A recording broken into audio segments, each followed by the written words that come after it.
సప్తమ పీఠాధిపతి అవతారి శ్రీ హుస్సేన్ షా సద్గురువర్యులను స్మరించుకుంటూ నిర్వహించుకుంటున్న విశిష్ట గురువారాల్లో భాగంగా ఈ గురువారం అంతర్జాల సభలో దేశ విదేశాల నుండి పాల్గొంటున్న 50 మంది సభ్యులకు భక్తులకు స్వాగతం సుస్వాగతం.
ఈనాటి విశిష్ట గురువారం అంతర్జాల సభ మొదట విశ్వ ప్రార్థనతో ప్రారంభమవుతుంది.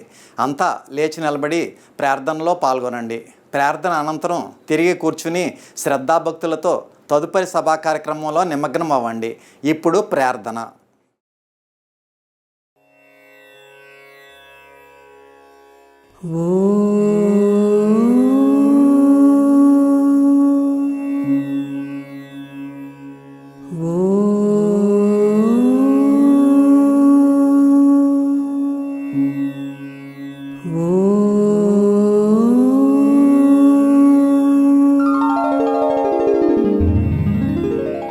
गुरुर्ब्रह्मा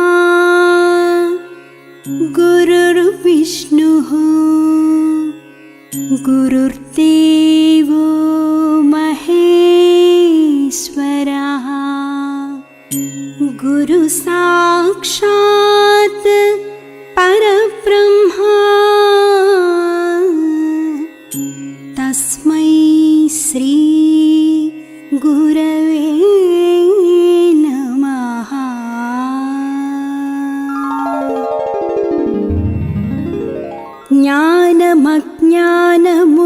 జ్ఞానమజ్ఞానములమధ్యగ్రాలు నన్ను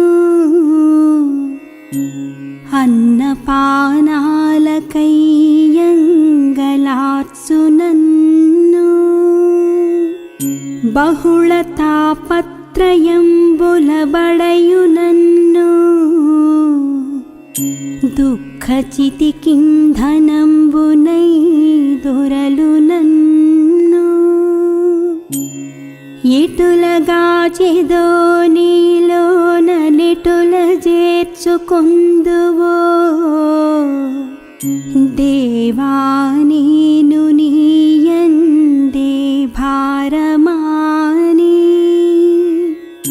అర్థించుచుందురే ఇంబవళ్ళు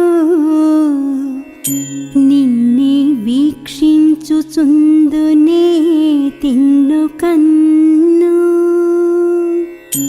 మలపి చూచిన నీరూపే తెలియచుండు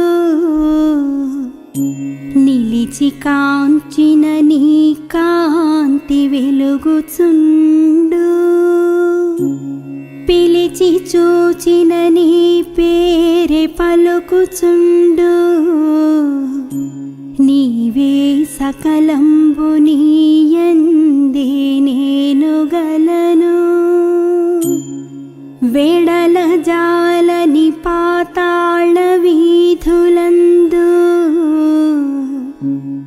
చేరనేరని ఆకాశ సీమలందు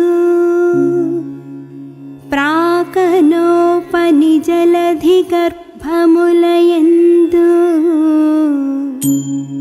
నీవేయున్నావు నాయందు నీవు లేవే సాంధ్యరాగంబులందును షస్సులందు కిసలయంబుల నెర్రని ప్రసవములను సానువుల బారెడు నదీ సలిలమందు తరచు నా గుండెలోని రక్తమును పిండి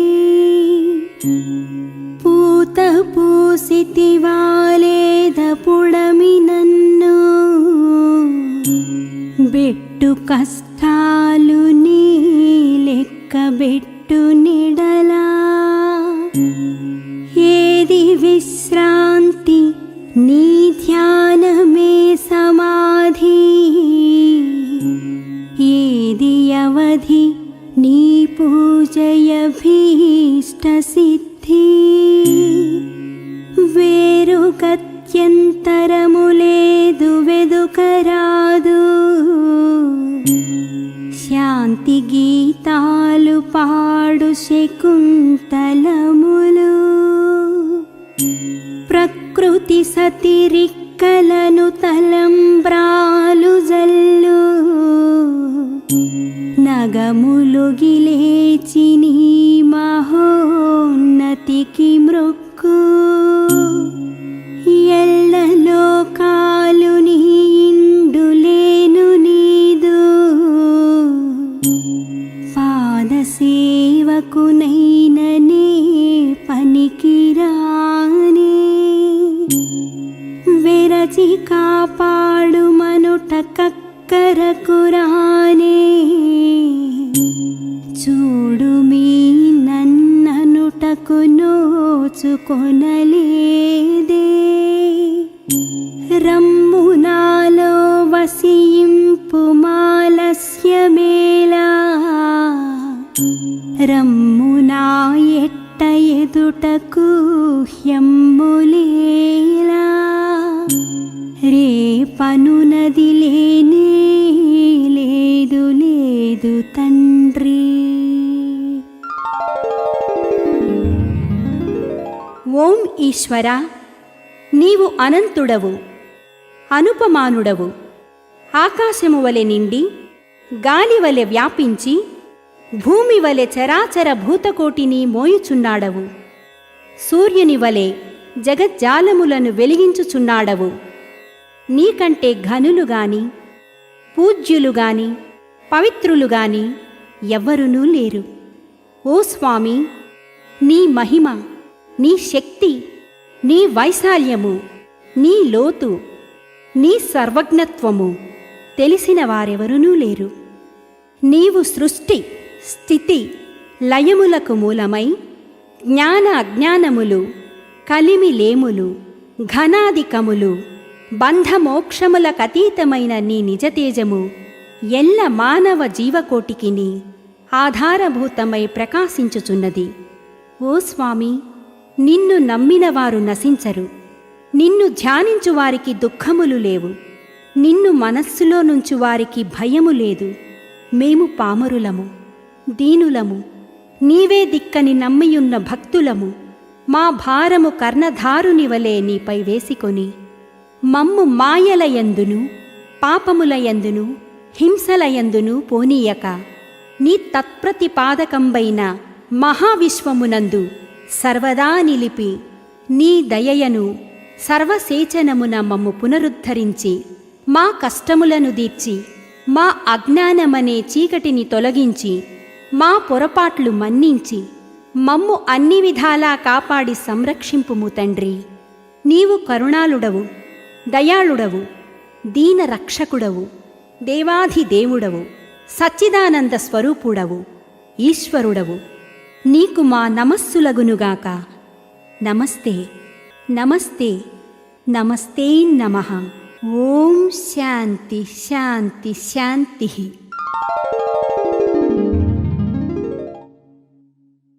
శ్రీ శ్రీ శ్రీ విశ్వ విజ్ఞాన విద్య ఆధ్యాత్మిక చక్రవర్తులకు నా సాష్టాంగ నమస్కారములు. శతాబ్దాల చరిత్ర గల శ్రీ విశ్వ విజ్ఞాన విద్య ఆధ్యాత్మిక పీఠం సప్తమ పీఠాధిపతి అవతారి శ్రీ హుస్సేన్ షా సద్గురువర్యులను స్మరించుకుంటున్నటువంటి విశిష్ట గురువారం సందర్భంగా అంతర్జాల సభలో పాల్గొంటున్నటువంటి 50 మంది సభ్యులకు సభ్యేతరులకు నా యొక్క హృదయపూర్వక నమస్కారాలు. ఈ సెప్టెంబర్ నెల అంతా కూడా విశిష్ట గురువారాలు నిర్వహించుకుంటున్న సందర్భంగా సప్తమ పీఠాధిపతి అవతారి శ్రీ హుస్సేన్ షా సద్గురువర్యులతో ఆ కాలంలో తమ తండ్రి గారు శ్రీ ఆకుల సుబ్బారావు గారితో గల అనుబంధాన్ని రేలంగి గ్రామం నుండి శ్రీ ఆకుల స్వామి గారు తెలియజేస్తారు. శ్రీ శ్రీ శ్రీ విశ్వవిజ్ఞాన విద్యా ఆధ్యాత్మిక పీఠాధిపతి డాక్టర్ ఉమ్రా అలీ షా సద్గురువర్యులకు నా సాష్టాంగ నమస్కారములు. పూర్వ పీఠాధిపతులకు పెద్దమ్మ గారికి నా హృదయపూర్వక నమస్కారములు. మాది రేలంగి. మా నాన్నగారు ఆకుల సుబ్బారావు గారు. సుబ్బారావు గారు రెండో అబ్బాయిని. నా పేరు ఆకుల స్వామి అనే పెదకాపు, పశ్చిమ గోదావరి జిల్లా. మా నాన్నగారు ఆకుల సుబ్బారావు గారు ఆకుల నరసన్న గారి ద్వారా అత్తిలి గ్రామంలో హుస్సేన్ షా సద్గురువర్యుల దగ్గర మహామంత్రం తీసుకున్నారు. అప్పటి నుంచి ఆయన ఎంతో శ్రద్ధగా, దీక్షగా, నమ్మకంగా ఆ మహామంత్రాన్ని చదువుకుంటూ, సాధన చేసుకుంటూ అయ్యగారి పుస్తకాలు చదువుతూ ఉండేవారు. అప్పుడు అయ్యగారు ర్యాలీకి వచ్చేటప్పుడు, శ్రీ హుస్సేన్ సాయి గారు ర్యాలీకి వచ్చేటప్పుడు ఒక ఉత్తరం రాసేవారు. ఏమని? బాబు సుబ్బారావు గారు, నేను పలానా టయాన్ని బండికి, పలానా రోజుని పలానా టయాన్ని బండికి వస్తున్నాను అని చెప్పేవారండి. చెప్తే ఈయన ఆ టయానికి చక్కగా స్టేషన్కి వెళ్ళి అయ్యగారిని గుర్రబండి మీద తీసుకొచ్చేవారు. ఇలాగే ఈయన ఇలా సాధన చేసుకుంటూ ఉండగా, అయ్యగారు వస్తూ ఉండగా ర్యాలింగ్లో సభ్యులు పెరిగారు.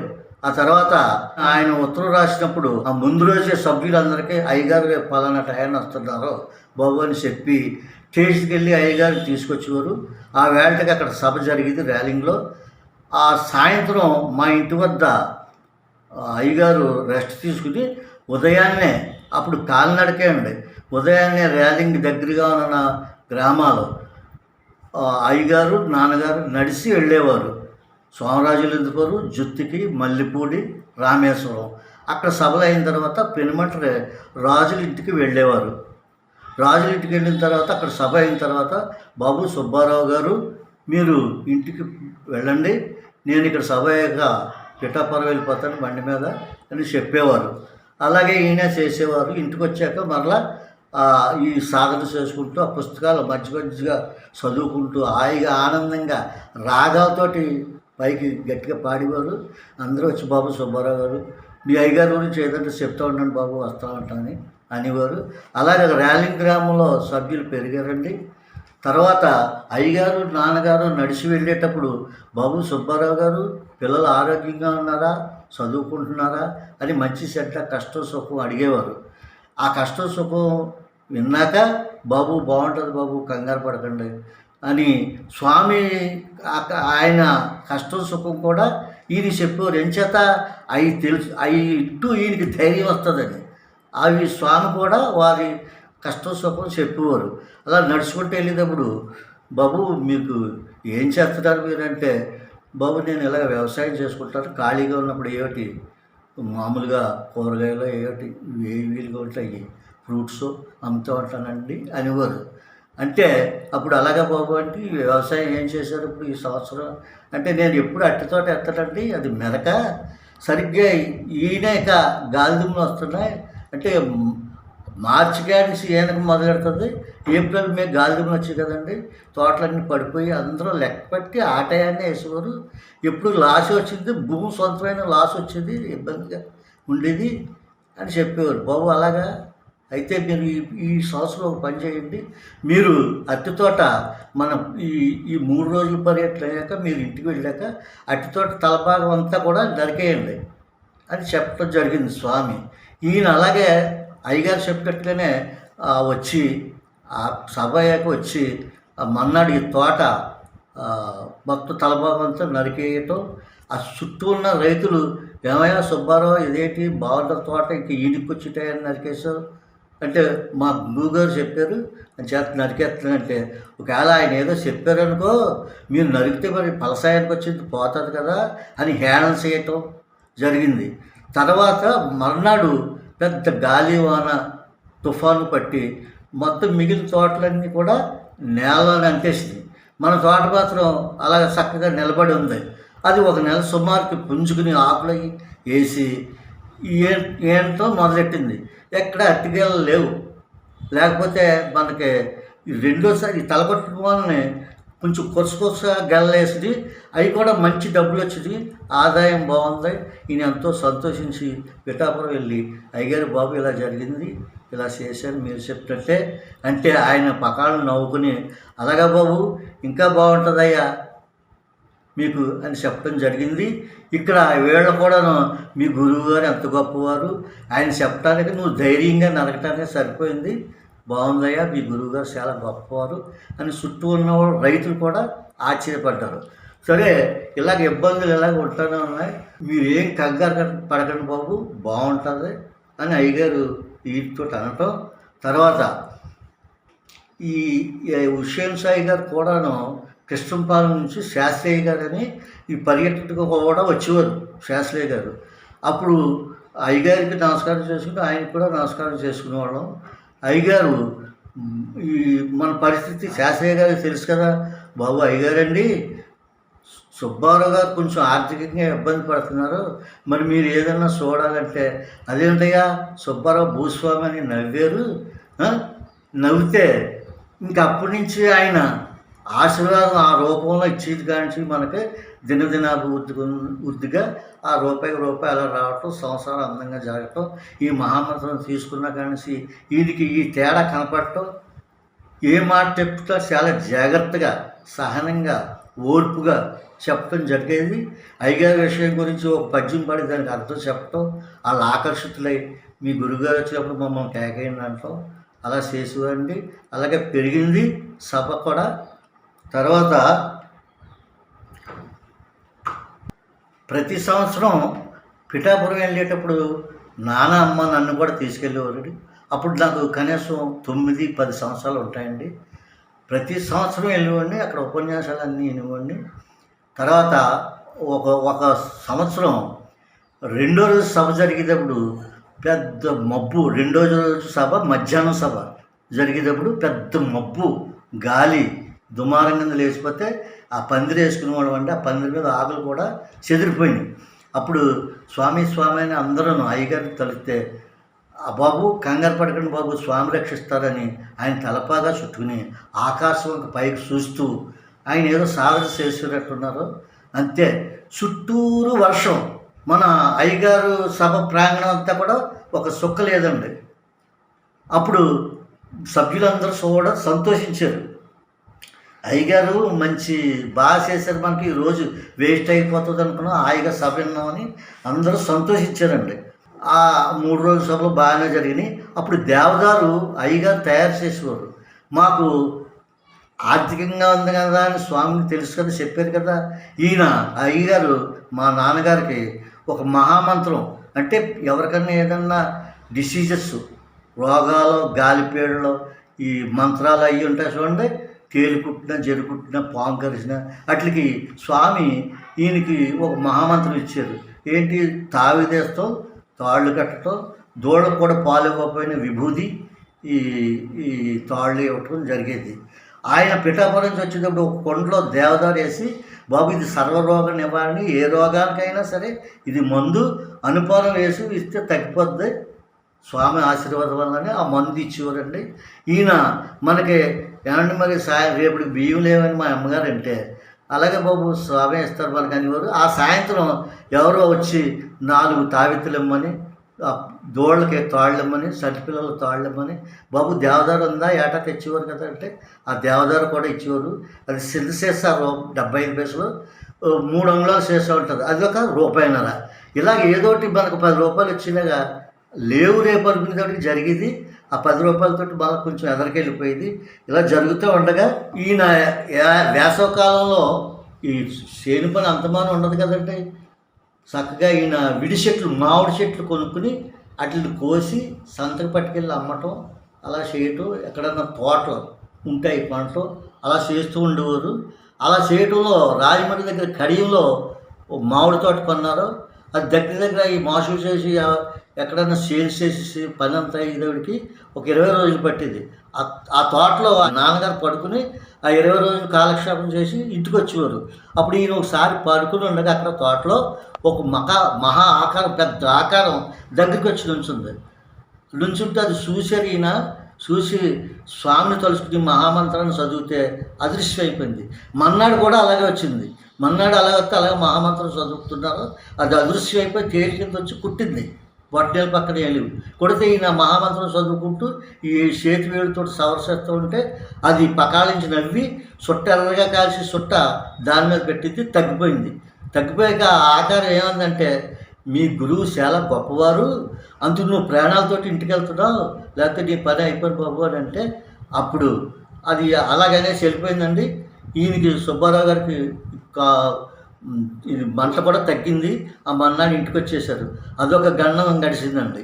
తర్వాత ఈయన లాస్ట్లో నీరసపడ్డాక కొంచెం నర్వస్ వీక్నెస్ అది రావటం, ఎక్కడికి వెళ్ళకపోవటం జరిగింది. అప్పుడు రాజమండ్రి మందులు తెచ్చుకుంటాక డాక్టర్ గారి దగ్గరికి వచ్చేవాళ్ళం. అయ్యగారికి కనపడతా ఉండేవాళ్ళం. సీతామాన్సి గారి ఇంటికి వెళ్తే బాబు ఎలా ఉందనేవారు. బాగుంది బాబు అంటే ఇంకా బాగుంటుంది అనేవారు. అలాగే కొంత బాగానే ఉందండి. ఒక 2 రోజులు, ఒక వారం రోజులు మంచం మీద పడ్డారు. పడితే మహామంత్రం చదువుకుని అలాగే ఉండేవారు. ప్రతి లక్షవారం ర్యాలీ నుంచి ఎవరో ఒకరు పిఠాపురం వెళ్తాం, అక్కడ సభ వచ్చేయటం జరిగింది. ఆ వేళ అలాగే ఆ లక్షవారం ఎవరో ర్యాలీ నుంచి వెళ్తే మొయిదీన్ బాషాయి గారు, బాబు నేను ప్రసాదం ఇస్తున్నాను, ఇది ఆకుల సుబ్బారావు గారు ఇంటికి వెళ్ళేవండి, ఆ తర్వాత మీ ఇంటికి వెళ్ళండి అని ప్రసాదం ఇచ్చారు. అరటిపండు, విభూది, జలం ఇచ్చారు. ఆయన అంత క్రితం 2 రోజులు ఏం తింటలేదు. ఈ అరటిపండు తిని విభూది పెట్టాం. ఆ మహామంత్రం నీళ్లు కాంత తాగారండి. తాగితే ఆయన ఒక గంట పోయాక స్వర్గానికి దీవుని అలంకరించారు. మేమందరం కూడా స్వామి ఈయనకి ముక్తిని ప్రసాదించారు అని చాలా సంతోషించాం. తర్వాత అయ్యగారు మొయిదీన్ బాషాయి గారు కూడా చెప్పాం. ఆయన కూడా బాబు అలాగా అని నవ్వారండి. ఇలాగా మేము దినదినాభివృద్ధిగా ఇప్పుడు వరకు కూడా ఏ లోటు లేదు, భోజనానికి కానీ బట్టకు కానీ హాయిగా వెళ్ళిపోతుందండి. మా నాన్నగారు వాళ్ళ పిల్లల కంటే నేను మా అన్నయ్య గారు 2 అక్కలు, వారికి కూడా మహామంత్రం ఇప్పించారు. వాళ్ళు బాగానే గడిచింది. మేము మొయిదీన్ బాషా టైంలో చక్కగా లక్షవారాలు వెళ్ళి సభలు చేసేవాళ్ళం. తర్వాత ఇప్పుడు మా పిల్లలు ప్రస్తుత అయ్యగారు డాక్టర్ ఉమ్రాలేషా సద్గురువారి దగ్గర మహామంత్రం తీసుకుంటారు. ఈయన ప్రతి గ్రామానికే ఆశ్రమం ఏర్పడుతూ అయ్యగారి ఆశీర్వాదం వల్ల ఈ ఆశ్రమానికి 4 వేసి 5 వేసి కమిటీని ఏర్పాటు చేస్తున్నారు. అలాగే ర్యాలింగ్లో ఈ 4 కమిటీలో మా పెద్ద అబ్బాయి ఒక ఆయనండి చక్కగా స్వామి యొక్క సేవ జాతర ఆనందంగా అందంగా చేసుకుంటున్నారండి. ఎప్పుడు కూడా మాకు అలాగ ఉండాలని కోరుకుంటున్నాం. మేము స్వామి యొక్క ఆ పనిని సేవ చేసుకుంటాకే. తర్వాత ఇప్పుడు ఇటువంటి ఈ మాటలు నాకు తెలిసిన మట్టి జ్ఞాపకం వచ్చిన మట్టి చెప్తున్నాను. ఈ మాటలో స్వామి నాకు సద్గురుమూర్తులు సావకాశం ఇవ్వటం వల్ల నాకు చెప్పడం జరిగింది. అంచేత స్వామికి సద్గురుమూర్తికి నా సాష్టాంగ నమస్కారములు. ఎంతో చక్కటి అనుభవాన్ని చెప్పిన శ్రీ ఆకుల స్వామి గారికి సభ తరపున ధన్యవాదాలు. ఇప్పుడు శ్రీమతి సత్యవోలు సీతామహాలక్ష్మి గారు స్వీయ రచనతో స్వరపరిచి గానం చేసిన జ్ఞానపీఠాచార్య శ్రీ హుస్సేన్ షా గురువర్య మంగళమిదే గైకోనుమా అను కీర్తన ఆలకించి తాత్విక జ్ఞానానుభూతి చెందండి. జ్ఞానపీఠాచార్య శ్రీ హుస్సేన్ షా సద్గురువర్య మంగళమిదే గైకొనుమా మా గురుదేవా. నీరజ నిలయ హృదయ విహార శుభకార నీరాంజనంబుగను నీరజాలోచన. నీరజ నిలయ హృదయ విహార శుభకార నీరాజనంబుగను నీరజలోచన పంకజాసనాది వినుత పంకేరుహ శుభచరణ పంకజాసనాది వినుత పంకేరుహ శుభచరణ పాల్కడలి శయన భవతరణ భక్తజనాదరణ మంగళమిదే గైకొను మా గురుదేవా విజ్ఞానపీఠాచార్య శ్రీ హుస్సేన్ షా సద్గురువర్య మంగళమిదే గైకొను మా గురుదేవా అణిమాది సుగుణశీల సద్భక్త బృంద పరిపాల విజ్ఞాన బోధనా వేళ సన్మోహన లీలా అణిమాది సుగుణశీల సద్భక్త బృంద పరిపాల విజ్ఞాన బోధనా వేళ సన్మోహన లీలా సరస్వతీనుత సన్నుత సామగానలోల సరస్వతీనుత సన్నుత సామగానలోల జగదీశ సకల భువన పాల ఏ వేళ మంగళమిదే గైకొను మా గురుదేవా విజ్ఞానపీఠాచార్య శ్రీ హుస్సేన్ షా సద్గురువర్య మంగళమిదే గైకొను మా గురుదేవా. ఇప్పుడు సప్తమ పీఠాధిపతి అవతారి శ్రీ హుస్సేన్ షా సద్గురువర్యుల దివ్య సందేశం భక్తి శ్రద్ధలతో ఆలకించి అవతారి శ్రీ హుస్సేన్ షా స్వామి దివ్య ఆశీస్సులు పొందండి. ఇప్పుడు ఇది ఆయుష్ అని ఇక్కడ రాశారండి. ఈ ఆయుష్ రాసి చదివానండి. అందుచేత 84 లక్షల జీవరాశుల్లో ఆ ఆత్మ చేసిన పాప పుణ్యాల తీరు ఆయుష్ దగ్గర ఉంటుంది చూడయా. అందులో నేను చదువుతున్నానండి. ఆయుష్ నుంచే మొట్టమొదటి నుంచి చదవమంటారు.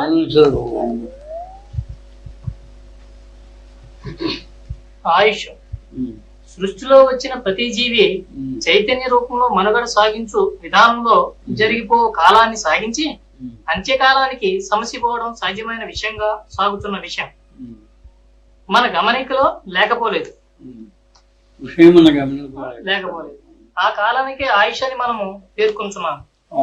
సృష్టి యందు ఉద్భవించిన 84 లక్షల జీవరాశుల గణాలు వ్యక్తిత్వ రూపంలో స్త్రీ పురుష సంగమం చేత శుక్ల శ్రోణితాలు రూపొందిన విధము సంతానం అని పేర్కొనబడుతున్నది. వాటి మనుగడ సాగించినంత కాలము ఆయుష్ స్థాయిలో కొన్నాళ్ళకి మర్చిపోతున్నాము. ఈ విధానంగానే సృష్టి సాగుతున్నది. దీనిలో 84 లక్షల జీవరాశులు ఏ విధానముగా మనుగడ సాగిస్తున్నాయో మనం దృష్టి యందు పెట్టి చూడవలసిన విషయం అవసరం లేకపోయినను మానవ వ్యక్తిత్వం వచ్చిన తర్వాత పుట్టిన క్షణమందే జ్యోతిష్క రూపంలో ఆ వ్యక్తి యొక్క ఆయుష్ పరిగణింపబడుతున్నది. దానిలో మేలు కీడులు తెలుపబడుతున్నవి. కానీ ఉపనిషత్కారకులు చెప్పినట్లుగా శతాయు పురుష అనే సూత్రము ఎంతవరకు యథార్థము అనే ప్రశ్న వచ్చినప్పుడు యోచించిన తల్లి కడుపులో నిర్జీవమైపోవటం, పుట్టిన తర్వాత కొన్ని క్షణాలకి నిర్జీవం అయిపోవటము, ఒక్కొక్క మానవ జీవితం ఆయుష్ రూపంలో 100 సంవత్సరాలు దాటిపోవడము, మానవ జీవితం 60 సంవత్సరాలని చక్ర రూపంలో సంవత్సరాల పేర్ల రూపంలో పేర్కొనడం జరిగిపోతున్నది. కానీ మన గమనికలో ఇవి అన్ని యథార్థంగా ఉన్నట్లు కనబడటం లేదు. కాబట్టి ఆయుష్ రూపంలో మధ్య మధ్య వచ్చే అవాంతరములను తట్టుకోలేక స్వామి నాకు ఈ జన్మ ఎందుకు ఇచ్చావని వారిపోయే వాళ్ళు లేకపోలేదు. కలిమి కలిగి మితిమీరిపోయి తబ్బిబ్బులు పడి గర్వ రూపంలో మిర్చిపడే వారును లేకపోలేదు. ఇవన్నీ మానవ విధానంలో ఏ విధంగా ఉన్నప్పటికీ మానవ జన్మ ఉత్కృష్టమైందని చెప్పబడినప్పటికీ ఆంతరంగికంగా మానవుడు నిమిషానికి తన చావు విషయానికి కలతబడి బాధపడుతున్న మాట యథార్థము. మానవ జన్మ తెలియందిని అన్ని జన్మాల కంటే ఉధృతంలో ఉన్నప్పటికీ కడకు మానవ జన్మ గురించి విచారించినట్టయితే బాధపడని ఏ మానవ జన్మయో లేదు. అందుచేత 84 లక్షల జీవరాశుల్లో ఆ ఆత్మ చేసిన పాపపుణ్యాల తీరు మానవ జన్మ వచ్చిన తర్వాత అనుభవించక తప్పడం లేదు. ఏ పుణ్యం చేసినా ఏ పాపం చేసినా ఉత్కృష్టమైన మానవ జన్మ కలుగునో అప్పటికీ అనుభవ రూపంలో అనుభవించవలసిన తీరు ఉన్నది. కాబట్టి తత్వవేత్త చెప్పినట్టు చావు వచ్చేదాకా చావుడెవరు, కడకు ఏ జీవికైనా చావు తప్పదు. కాబట్టి చావు విధానంపై మోసి కడకు నిష్క్రమించడం తప్పదు. కాబట్టి ఆ చావు వచ్చేదాకా తన విధానం ఓర్పు రూపంగా మార్చి సహించడమే విధి. శైశవాభ్యస్త విద్యానాం యవనే విశేషినాం వార్ధక్యే మునివృత్తానాం తత్వంతే కళేబరం.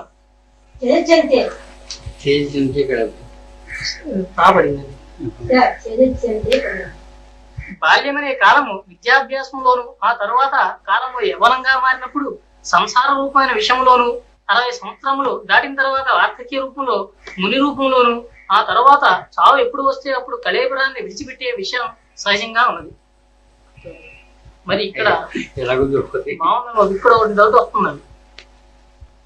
అందుచేత 84 లక్షల జీవరాశుల్లో ఆ ఆత్మ చేసిన పాప పుణ్యాల తీరు మానవ జన్మ వచ్చిన తర్వాత అనుభవించడం తప్పడం లేదు. ప్రతి మానవుడికి చూడండి అయ్యారండి, నాకు ఈ సంశయం నిజం ఎక్కువగా మాట్లాడేసిన ఇష్టమే కలగలేదు కానీ మానవ జన్మలోనే పాపపుణ్యానికి విధి నిషేధం అనే విషయం ఉంది కానీ ఇప్పుడు పశుపక్షులు కూడా కొన్ని ఉన్నాయనుకోండి, వాటికి ఏ బాధ ఉందో ఏముందో మనకేం మేకపత్ని వృతం కావాలంటే వాళ్ళకి ఉంటుందా, వాటికి ఉంటాయా, ఏ ఉంటాయో లేవో. శీలం అనేది వాటి పశుపక్షాలు వాటి జన్మలో ఏమి 84 లక్షల జీవరాశులను ఎలా ఏర్పడుతుందో మనం చెప్పలేవు. అవి మనం మాత్రం మానవ వ్యక్తిత్వం మాత్రం చెప్పగలుగుతుంది. ఈ మానవుడు పుట్టిన దగ్గర నుంచి ఇన్ని సంవత్సరాల ఆయుష్ ఉన్నప్పుడు ఈ రోగం ఉండే విషయం ఏంటంటే నిమిషానికి బాధపడుతున్నాడు. వాడు స్వామి నాకు ఈ జన్మ ఎందుకురా అంటున్నాడు. ఇంత ఉత్కృష్టంగా ఉండే జన్మకి స్వామి నాకు ఈ జన్మ ఎందుకురా ఎందుకుంటాడు. సావు ఎప్పుడు భయపడుతున్నాడు.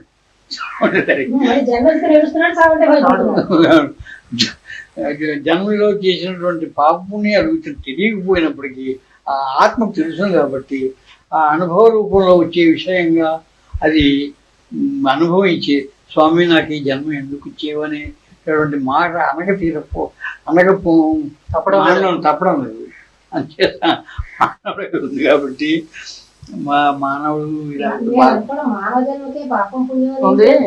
84 లక్షల జడ జన్మలకు కూడా పాప పుణ్యాలని వివక్ష ఉందా అని ఉంది. చెప్పలేము. అది ఏం పాపం చేస్తుంది, ఆ ఉన్న చోట్ల మొలుస్తుంది. పాపం కాదు. దాని మీద అయ్యగారు పాపం పడింది అనుకోండి, అది పుణ్యం అవుతాడు. నవలేసి పడుతుంది. అది నవలేటప్పుడు ఎంత బాధపడుతుందో అది. మరి ఏంటి అది పాపమా? ఆ గడ్డి నోటముట ఆ గడ్డి పశువు నోటముట కొరకబడి నవలపడడం పాపం కాదు. గట్టిగా ఏమో ఏ పాపం చేసిందో అలాగ పశువు చేత మెయ్యబడింది. అది అటువంటి పాపం మనం చెప్పలేము. అది పాపం చేస్తుంటేనే కదా జడి. ఒకవేళ ఇప్పుడు పశువు కంటకుండా ఉంది, ఎండ వచ్చేసి ఎండిపోతుంది నీళ్ళు లేకపోవడం చేత, అప్పుడు అదేం కలగలాడుతుందో దాంట్లో ఉన్న ఆత్మ చచ్చే ముందు. కష్టం పడుతున్నాడు బాబు, కష్టం పడుతున్నాడు కరెక్టే. కష్టం సుఖం పడుతున్నాయి జంతువులు గాని పశుపక్షేతులు కానీ పాప పుణ్యాలు ఎలాగా చేస్తాయి అన్న దాంట్లో ఉన్నటువంటి విషయాల్లో ఈ కొరకబడినప్పుడు, నవలబడేటప్పుడు, లేకపోతే ఎండిపోయేటప్పుడు దేవుడిని కూడా తిరుగుతుంది దాంట్లో ఆత్మ. స్వామి నాకు ఈ జన్మ ఎందుకు ఇచ్చావు, నన్ను ఎందుకు ఇలా చంపుతున్నావు అని చెప్పేసి తిరుగుతుంది. మనకేం తెలుస్తుంది?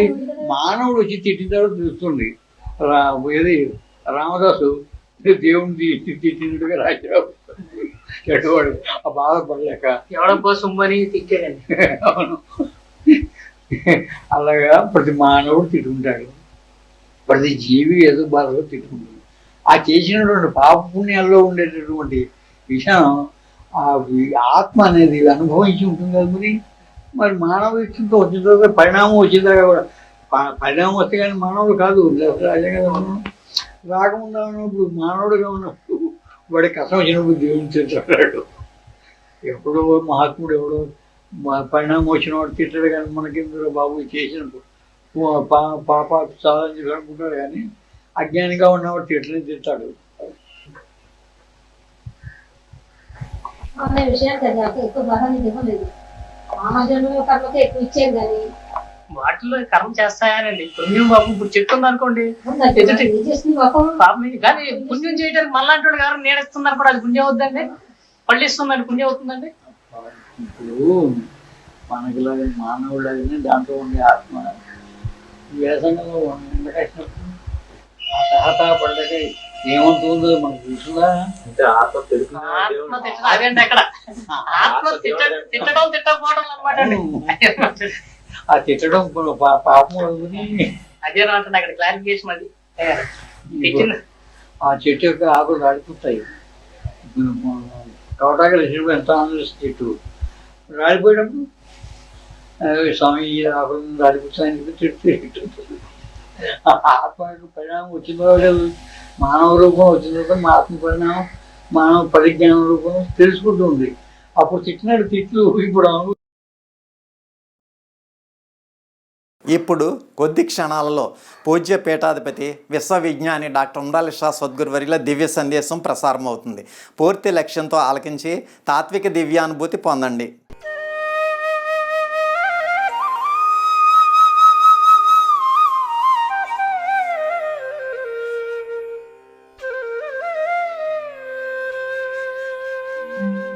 ప్రత్యక్షముగా 81వ గురువారం కూడా మన అందరం కలుసుకోలేకపోయినా పరోక్షముగా ఈనాటి ఆధ్యాత్మిక సదస్సులో పాల్గొనేటువంటి వివిధ రాష్ట్రాల్లో వివిధ దేశాల్లో ఉన్నటువంటి శ్రీ విశ్వ విజ్ఞాన విద్యా ఆధ్యాత్మిక పీఠ సభ్యులకు సభ్యేతరులకు నా యొక్క హృదయపూర్వక మనస్సువాంజలులు. మతాలకు అతీతంగా సర్వమత సమతమైన ఆధ్యాత్మిక తాత్విక జ్ఞాన మార్గంలో పయనింపజేస్తూ అనుభవ రూపంలో తాత్విక జ్ఞానాన్ని పొంది తరించే ఉత్కృష్టమైనటువంటి తాత్విక జ్ఞాన శక్తి శ్రీ విశ్వ విజ్ఞాన విద్యా ఆధ్యాత్మిక పీఠం యొక్క తత్వము. ఈనాటి సమాజంలో ప్రతిరోజు మన దైనందిన జీవన విధానంలో చూస్తున్నటువంటి అంశాలను విశ్లేషించుకున్నట్లయితే జాతుల రూపంలో, కులాల రూపంలో, మతాల రూపంలో, వర్గాల రూపంగా విభజింపబడి మానవాళి తమ యొక్క దైనందిన జీవన విధానంలో ఆయా మత రాజకీయాలను, కుల రాజకీయాలను, వర్గ రాజకీయాలను, ప్రాంతీయ రాజకీయాలుగా విభజింపబడుతూ ఒకరినొకరు ద్వేషించుకుంటూ, హింసించుకుంటూ, రక్తపాతాన్ని సృష్టించుకుంటూ, మానవ మారణ ఆయుధాలతో హింసావాదాన్ని సృష్టింపజేస్తూ, రక్తపాతాన్ని సృష్టింపజేస్తూ అనేక రకాలైనటువంటి దృష్టాంతాలు, ఘట్టాలు ప్రతిరోజు చూస్తూ ఉన్నాం.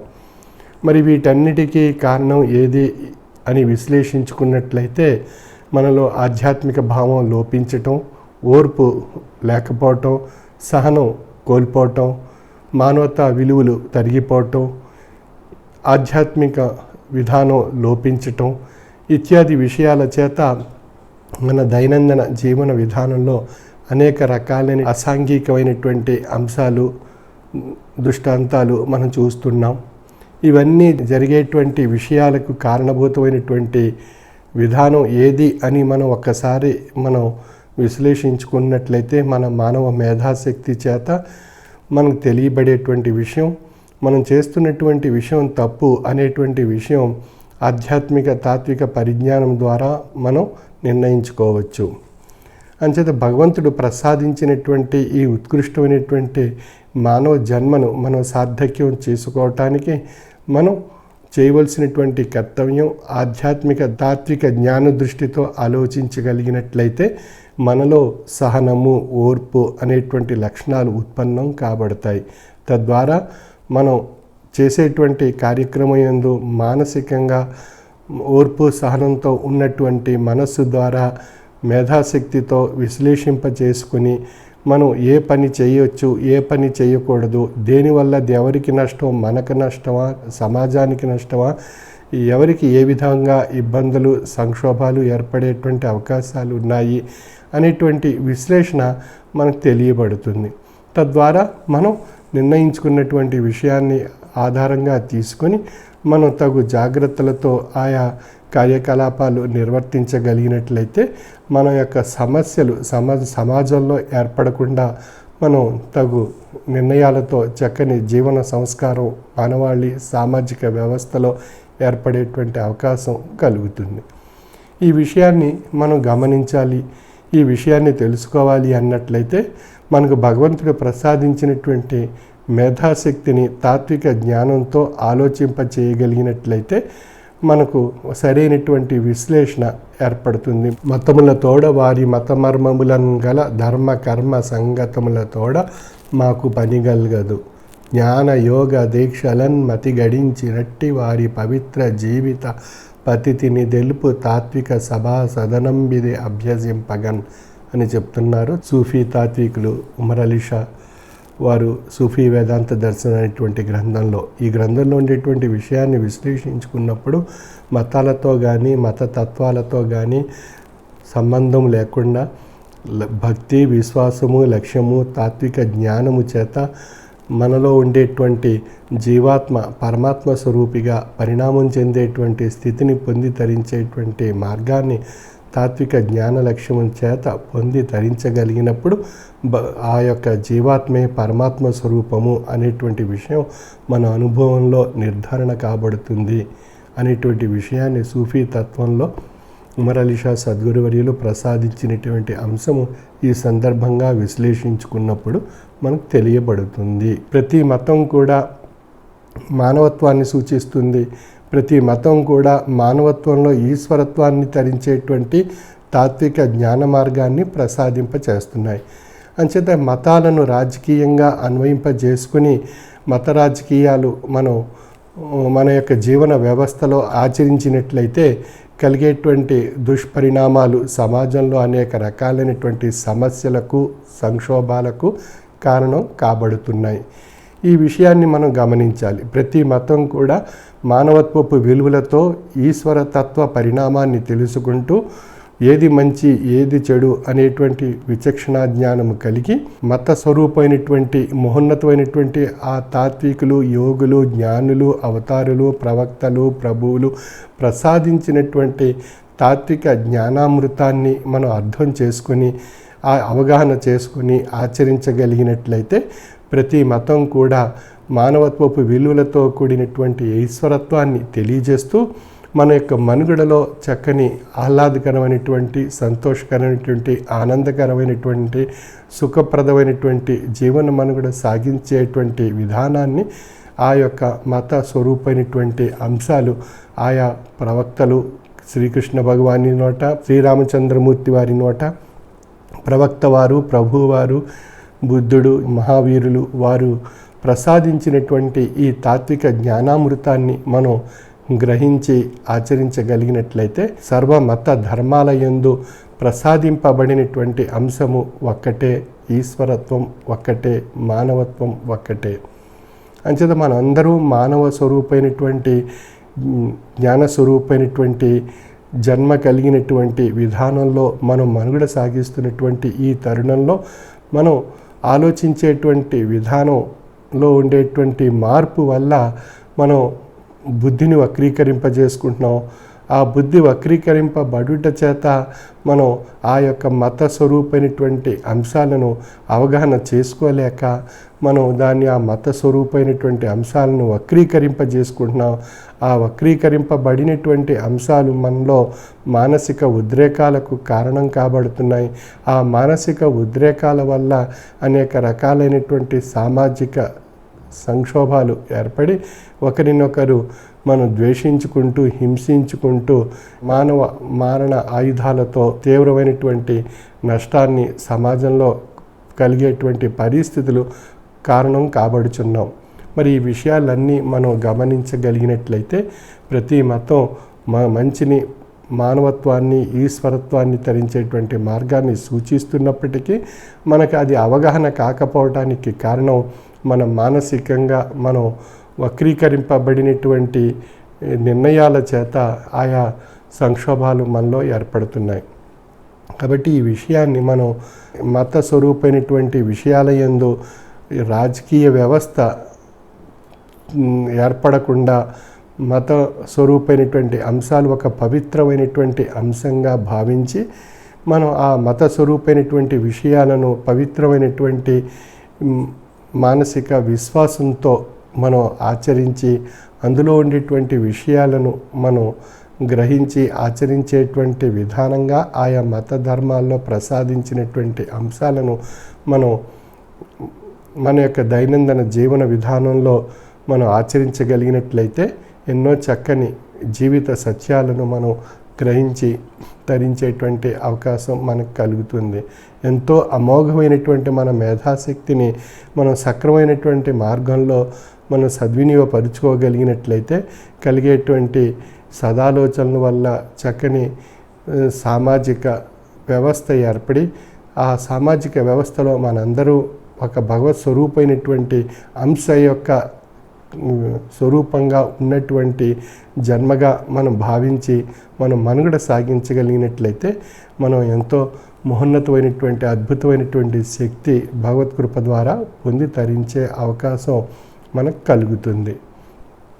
ఇది ఈనాటి సమాజంలో మతాలకు రాజకీయాలు అన్వయింపజేసి మత రాజకీయాల స్వరూపంలో అనేక రకాలైనటువంటి దుష్టాంతాలు సంక్షోభాలు సమాజంలో అనేక రకాలైనటువంటి నష్టాలు ఏర్పడుతూ సమాజంలో అభివృద్ధి కుంటుపడేటువంటి పరిస్థితులు ఏర్పడుతున్నాయి.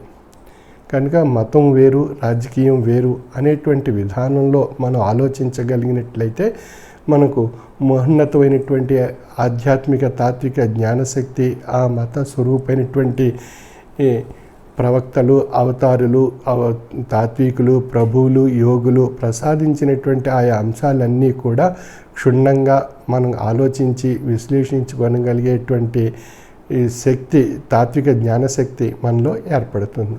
తద్వారా మన యొక్క దైనందిన జీవన విధానంలో ఆ మత సాంప్రదాయాల్లో ఆ మత స్వరూపమైనటువంటి అంశాలన్నీ కూడా సర్వ మానవాళికి సర్వేశ్వరుడైనటువంటి భగవత్ స్వరూపము ఒక్కటే. ఆ స్వరూపం అనేక రూపాలుగా విస్తరింపబడి ఆ యొక్క స్వరూపం యొక్క అద్భుతమైనటువంటి శక్తి మనందరిలో నిండి ఉన్నది అనేటువంటి విషయంగా మనం ఆలోచించుకోగలిగినట్లయితే మనందరిలో ఉండేటువంటి ఈశ్వరత్వము ఒక్కటే. ఏ విధంగా అయితే మనకు అందంగా కనిపించేటువంటి ఇంద్రధనుసులో ఉండేటువంటి విషయాన్ని విశ్లేషించుకున్నట్లయితే ఇంద్రధనుసు 7 రంగులుగా విభజింపబడి మనకు తెలియబడుతుంది. మన కళ్ళకి ఎంతో అందంగా ఆహ్లాదాన్ని కలిగిస్తుంది. ఆ 7 రంగుల కలయిక ఏది ఏ విధంగా ఉంది అని విశ్లేషించుకున్నట్లయితే ఒక తెల్లని కాంతి కిరణము ఆ యొక్క నీటి బిందువును ఆధారంగా తీసుకొని అది 7 రంగులుగా విభజింపబడినట్లుగా మనకు తెలియబడుతుంది. అంచేత ఈ 7 రంగుల యొక్క మూలం ఏది అన్నప్పుడు ఆ యొక్క నీటి బిందువు, ఆ నీటి బిందువు కారణభూతమైనటువంటి ఆ తెల్లని కాంతి కిరణము ద్వారా 7 రంగులు ఏర్పడేటువంటి అంశము మనకు తెలియబడుతుంది. అది ఇంద్రధనస్సు. ఆ విధంగా ఇంద్రధనుసులో ఉండేటువంటి 7 రంగులు ఏ విధంగా మన భౌతిక దృష్టికి ఆహ్లాదాన్ని ఆనందాన్ని కలిగిస్తున్నాయో అదేవిధంగా ఈ యొక్క భౌతిక జీవన మానవ విధానంలో మనకు 7 మతాలుగా తెలియబడి ఆ 7 మతాల 7 రంగులుగా అన్వయింపజేసుకోగలిగినప్పుడు దానికి కారణభూతమైనటువంటి ఆ నీటి బిందువు అనేటువంటి ఆ ప్రవక్త, ఆ అవతారి, ఆ ప్రభువు, ఆ యోగి, ఆ తాత్వికుడు వారి యొక్క అద్భుతమైనటువంటి శక్తి భగవత్ స్వరూపమైనటువంటి తెల్లని కిరణపుంజకమైనటువంటి ఆ భగవత్ శక్తి ఈ 7 రూపాల్లో 7 మతాలుగా విభజింపబడి ఈ మానవాళికి ఒక మహోన్నతమైనటువంటి తాత్విక జ్ఞానామృతాన్ని ప్రసాదింపజేస్తుందనేటువంటి విషయం ఈ సందర్భంగా మనం విశ్లేషించుకోవచ్చు. కాబట్టి ఇంద్రధనస్సు చూసి ఏ విధంగా అయితే ఆనందిస్తున్నామో ఆహ్లాదం అనుభవిస్తూ ఉన్నామో అదేవిధంగా 7 మతాల్లో ఉండేటువంటి మహోన్నతమైనటువంటి ఆధ్యాత్మిక విషయాలను మనం గ్రహించి ప్రతి మత ధర్మంలో చెప్పబడినటువంటి ఆయా ఆధ్యాత్మిక తాత్విక విషయాలను క్రోడీకరిస్తే ఏకత్వము అనేటువంటి తెల్లని కాంతి కిరణంగా తెలియబడుతుంది. అంచేత ఆ ఏకత్వ స్వరూపంగా ఉన్నటువంటి ఆ తెల్లని కాంతి కిరణమే భగవత్ స్వరూపం యొక్క తాత్విక జ్ఞానశక్తి. అంచేత తాత్విక జ్ఞానశక్తి 7 వర్ణాలుగా 7 మతాలుగా మనకు మన భౌతిక దృష్టికి కనిపిస్తుంది.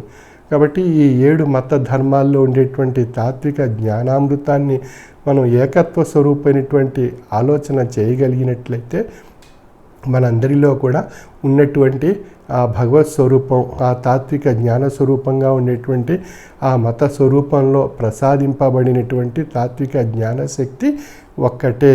ప్రతి మత ధర్మంలో చెప్పబడినటువంటి తాత్విక జ్ఞానశక్తి ఒక్కటే.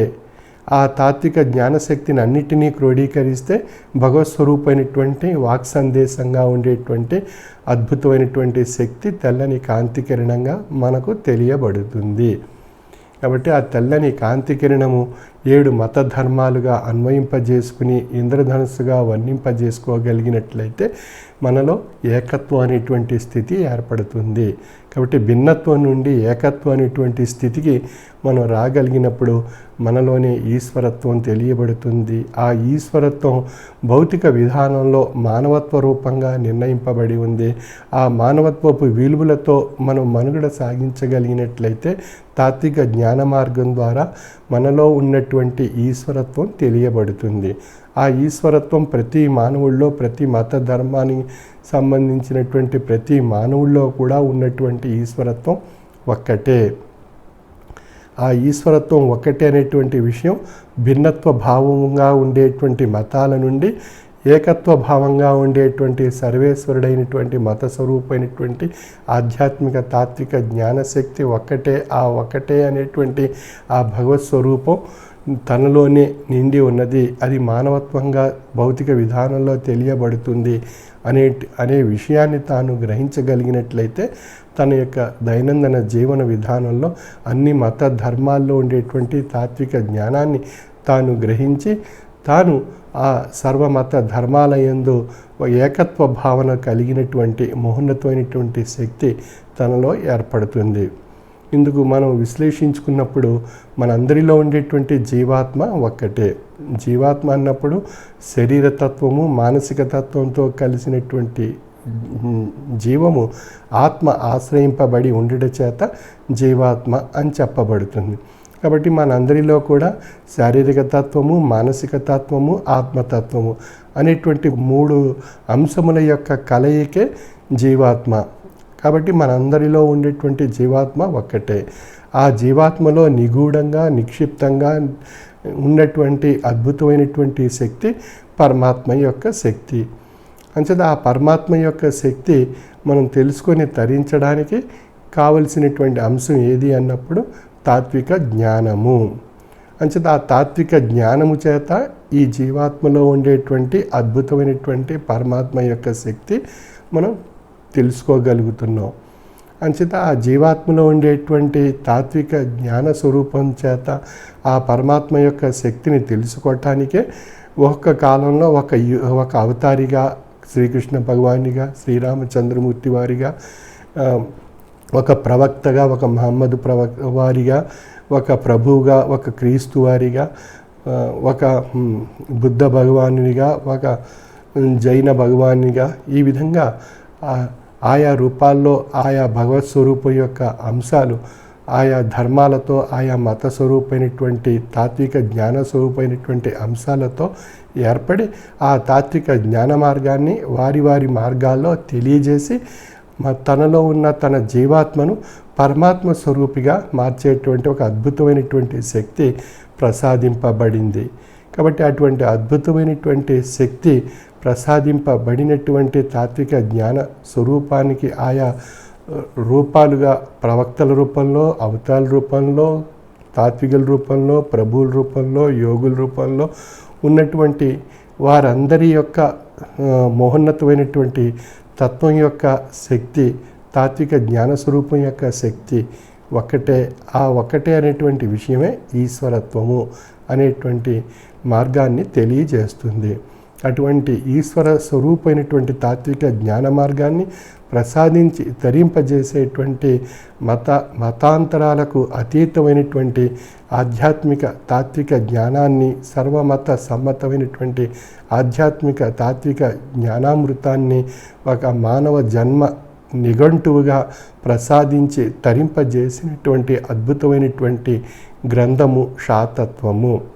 సప్తమ పీఠాధిపతి వారు శాతత్వం అనేటువంటి అద్భుతమైనటువంటి గ్రంథాన్ని మానవాళికి ప్రసాదించి మానవత్వంలో ఈశ్వరత్వం ఏ విధంగా పరిణామ రూపంలో తెలియబడుతుంది అనేటువంటి అనేక అంశాలు ఆయా ఘట్టాల రూపంలో 91 అధ్యాయాల రూపంలో మానవ జన్మలో ఆయా జరిగేటువంటి పరిణామాల యొక్క విషయాన్ని చక్కగా విశ్లేషిస్తూ ఆ యొక్క తాత్విక అనుభూతిని అందులో ప్రసాదించారు. ఆ తాత్విక అనుభూతిని మనం అభ్యాసం చేయడం ద్వారా, అంటే ఆ శాతత్వం అనేటువంటి గ్రంథము మనం అభ్యాసం చేయటం ద్వారా మనకు ఆ తాత్విక జ్ఞానశక్తి మనలో ఏర్పడుతుంది. కాబట్టి అన్ని మత ధర్మాల్లో చెప్పబడినటువంటి అంశాలన్నీ కూడా శాతత్వం అనేటువంటి అద్భుతమైనటువంటి ఆ మానవ నిఘంటుగా ఉండేటువంటి ఆధ్యాత్మిక గ్రంథమైనటువంటి శాతత్వంలో ఆయా విషయాలన్నీ, అన్ని మత ధర్మాల యొక్క విషయాలన్నీ కూడా ప్రసాదింపబడ్డాయి.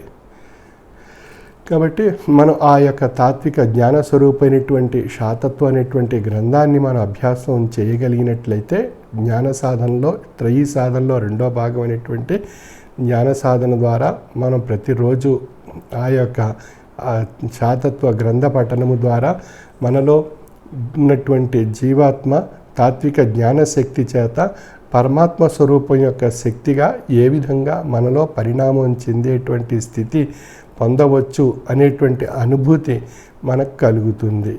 ఆ విధంగా మనం భౌతికమైనటువంటి జీవన పరిణామ స్వరూపమైనటువంటి జీవితం యొక్క అర్థాన్ని మన యొక్క పరమాత్మ స్వరూపంలో పరమార్థంగా పరిణామ రూపంలో పొంది తరించేటువంటి అద్భుతమైనటువంటి శక్తి తాత్విక జ్ఞానము ద్వారా మనం పొందవచ్చు.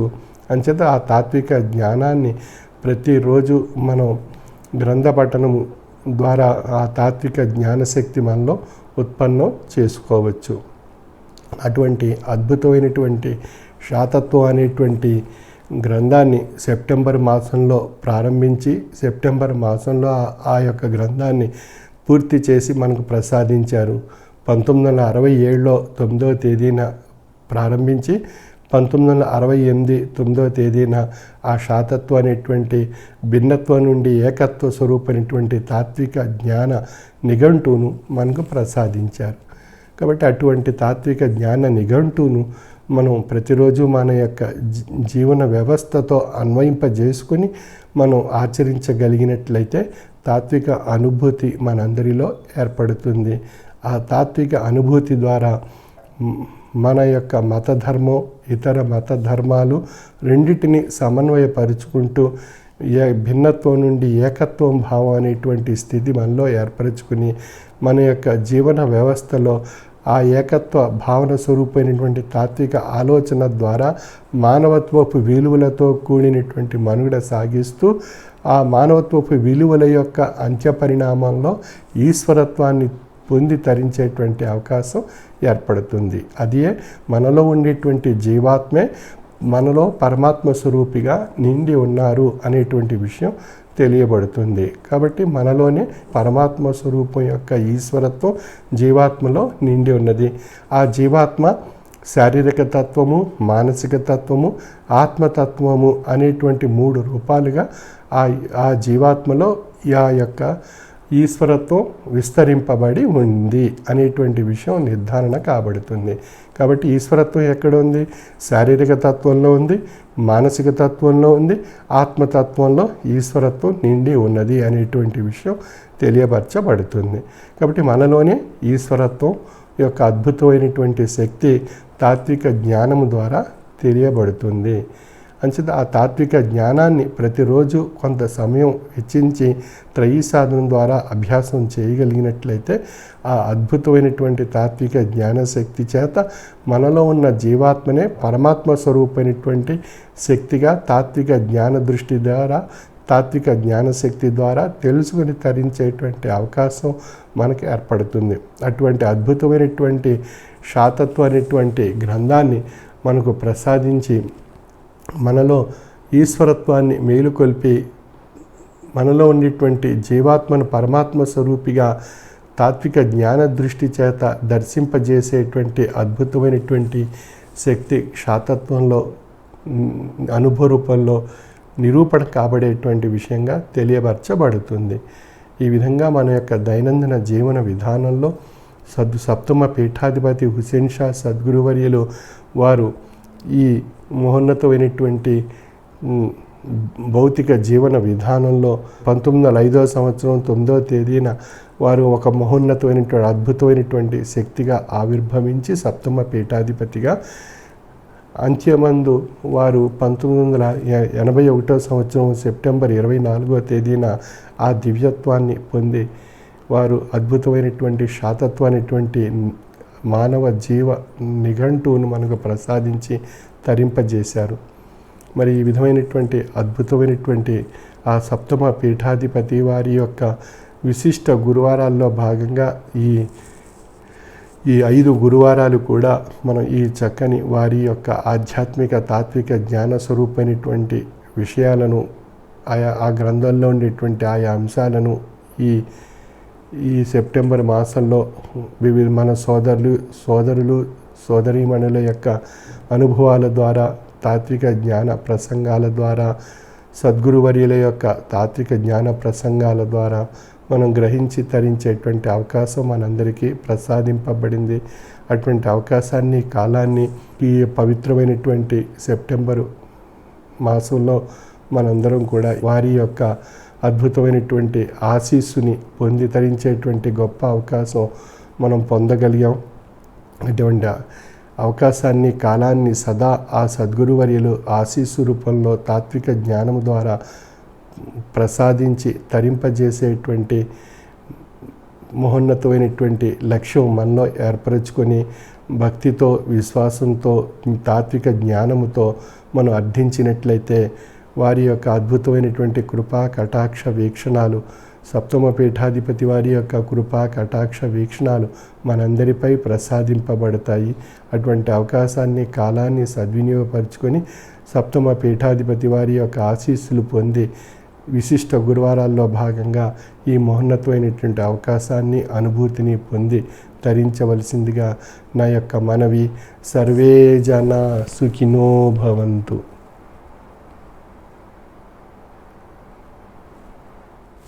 ఇప్పుడు షష్ఠపీఠాధిపతి కవిశేఖర డాక్టర్ ఉండ్రాలిషా స్వామి రచించిన తత్వ సందేశం గ్రంథం నుండి శ్రీ తిరుపతి త్యాగరాజు గారు గానం చేసిన మానవ జీవితము ఏ తీరు మారునో గానరాదెవ్వారికి అను కీర్తన ఆలకించి తాత్విక జ్ఞాన చైతన్యం పొందండి.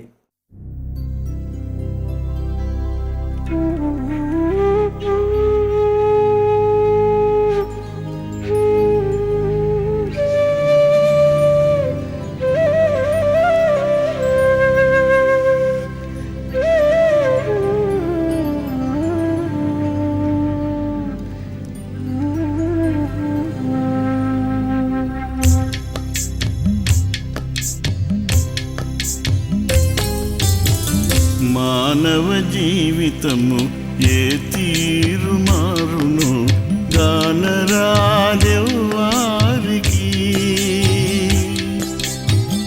మానవ జీవితము ఏ తీరు మారును గానరాదెవ్వారికి.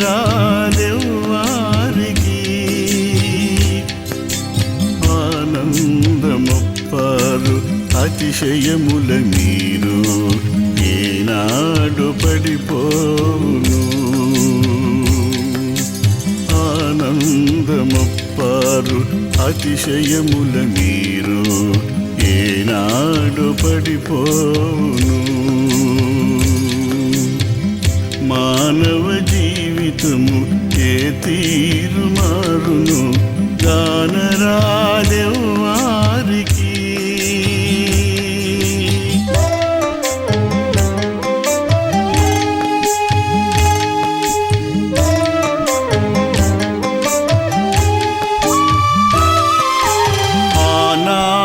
దుఃఖాల మేఘాలు వర్షించు, ఆనాడు దుఃఖాల మేఘాలు వర్షించు. మానసమను బీళ్ళు మునిగి నీరైపో, మునిగి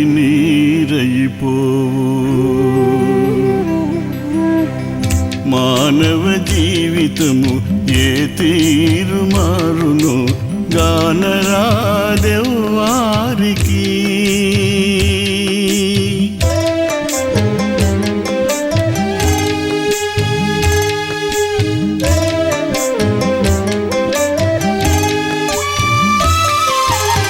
ఏలాటి చిత్రాలు కాలగర్భమునందు, ఏలాటి చిత్రాలు కాలగర్భమునందు గ్రాలిరానున్నవో, గ్రాలిరానున్నవో, గ్రాలిరానున్నవో.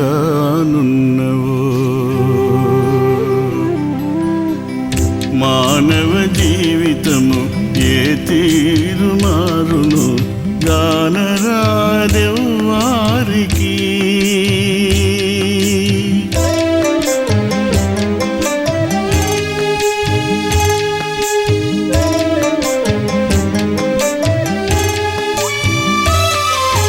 పాలా ఫలకమందు వ్రాలు జరిగి తీరు, పాలా ఫలకమందు వ్రాలు జరిగి తీరు, ఏలాటి యత్నాలు నీలపాలైపో, నీలపాలైపో.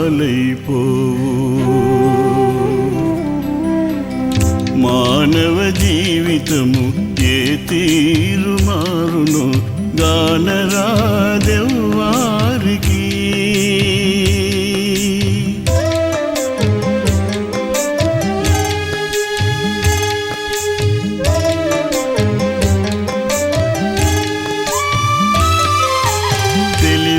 తెలివితేటలునున్న కలిమిపోయెడినాడు, తెలివితేటలునున్న కలిమిపోయెడినాడు, గౌవ కుమారవుగా గుడ్డి గౌవ కుమారవుగా, గౌవ కుమారవుగా. మానవ జీవితము ఏ తీరు మారును గానరాదెవ్వారికి.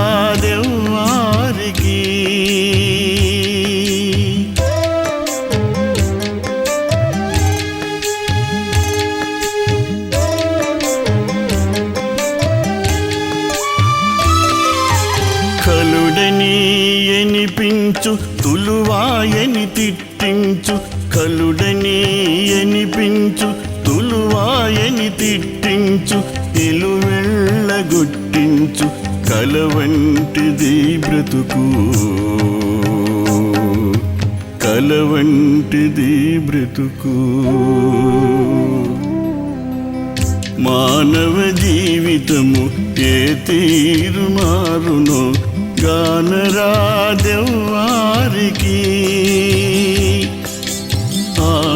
ఆనందముప్పారు అతిశయముల మీరు ఏనాడు పడిపోవును. మానవ జీవితము ఏ తీరు మారును గానరాదెవ్వారికి, గానరాదెవ్వారికి, గానరాదెవ్వారికి.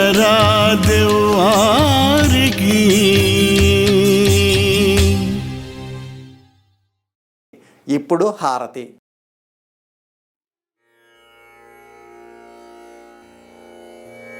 హారతి జయ జయ హారతి, శ్రీ గురుదేవా హారతి జయ జయ హారతి. గైకొనుము స్వామి హారతి జయ జయ హారతి. నీరాజనములు నీ పేరు పేరు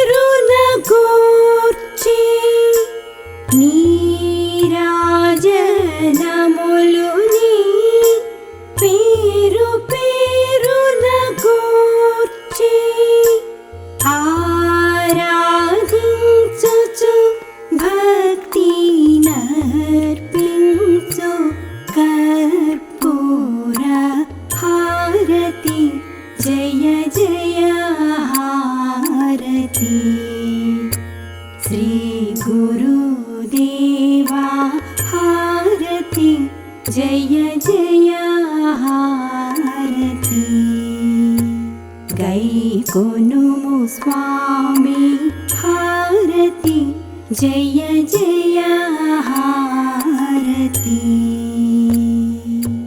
परमा भक्तुलु ज्ञान भरित सात्वी मणुलु परमा भक्तुलु ज्ञान भरित सात्वी मणुलु करमुलु मोक्षि వీరి పళ్ళేరములని హారతి జయ జయ హారతి శ్రీ గురుదేవా హారతి జయ జయ హారతి గైకొనుము స్వామి హారతి జయ జయ హారతి పరతత్వతే జమునా వరములు మాకిచ్చే పరతత్వతే జమునా వరములు మాకిచ్చే అరయుము సద్గురు నరసి నటులనిదిగో అరయు హుస్సేన్ షా సద్గురు నరసి నటులనిదిగో అరయు మొహియుద్దీన్ బాదుషా సద్గురు నరసి నటులనిదిగో హారతి జయ జయ హారతి శ్రీ గురుదేవా హారతి జయ జయ హారతి గైకొనుము స్వామి హారతి జయ జయ హారతి హారతి జయ జయ హారతి. స్వామి దివ్య ఆశీస్సులతో ఎంతో వైభవంగా జరిగిన ఈనాటి గురువారం అంతర్జాల సభ ఇంతటితో ముగిసింది. ఈనాటి అంతర్జాల సభలో దేశ విదేశాల నుండి పాల్గొన్న సభ్యులకు భక్తులకు ధన్యవాదములు. శుభం.